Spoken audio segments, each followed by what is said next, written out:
on the whiteboard the 5 categories that I think are really, really important for any document. Now, my first warning that I have to give to you is that every document you write, every research document you write, you should edit at least 5 times. Yes. Okay.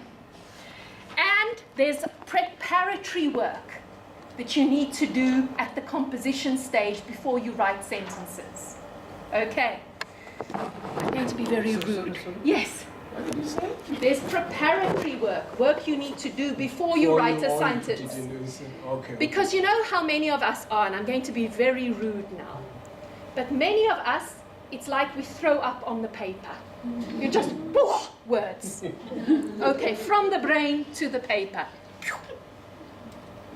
But there's so much, 3/4 of the writing work is composition, is preparatory, before you write sentences. Okay, so we'll look at those elements. But now, I want you to think back to expectations. People who are reading your documents, your supervisors, the people who are reading the papers you have written, or your final examiner.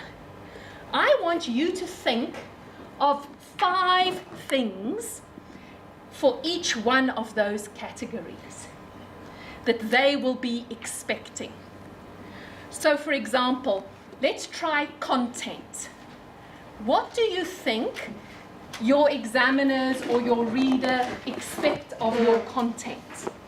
Now, let's think general, not specific disciplines, but what do they expect of your content? Yes? It must be relevant. That's a really good one. Okay? I would say it must be correct. It mustn't be wrong. Okay, so those are some examples. Okay, and what we're going to do is we're going to kind of make some groups. And I'm going to want you to turn around and try and think of it in the groups.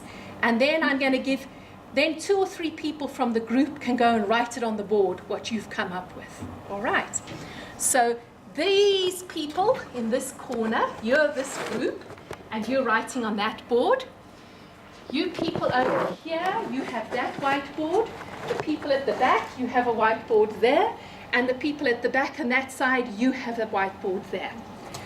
We're going to try and work very quickly. So we're going to have 5 minutes talking where you need to turn around so that you can talk with the people in your group and come up with 5 things your reader is looking for in each of these categories. What are they expecting? Now, I just want to explain each of the categories so you understand. Content is the facts, the information. Discourse is how you structure the document. Voice is, can I see who is talking and how are they talking? So when I read your document, can I figure out who is talking here? Is it you? Is it literature? Is it a group of people? And how are they talking? Are you talking with the right level of formality? Are you using the disciplined language, etc.? Then we have language. That's grammar, vocabulary, that kind of stuff. And finally, we have formatting, how it looks on the page.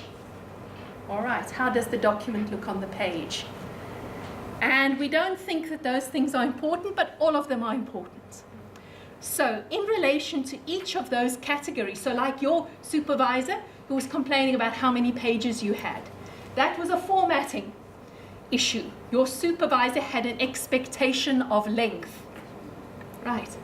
I once had a student who I co-authored a paper with in an international journal, and we sent it to the journal, but I let the student submit the paper.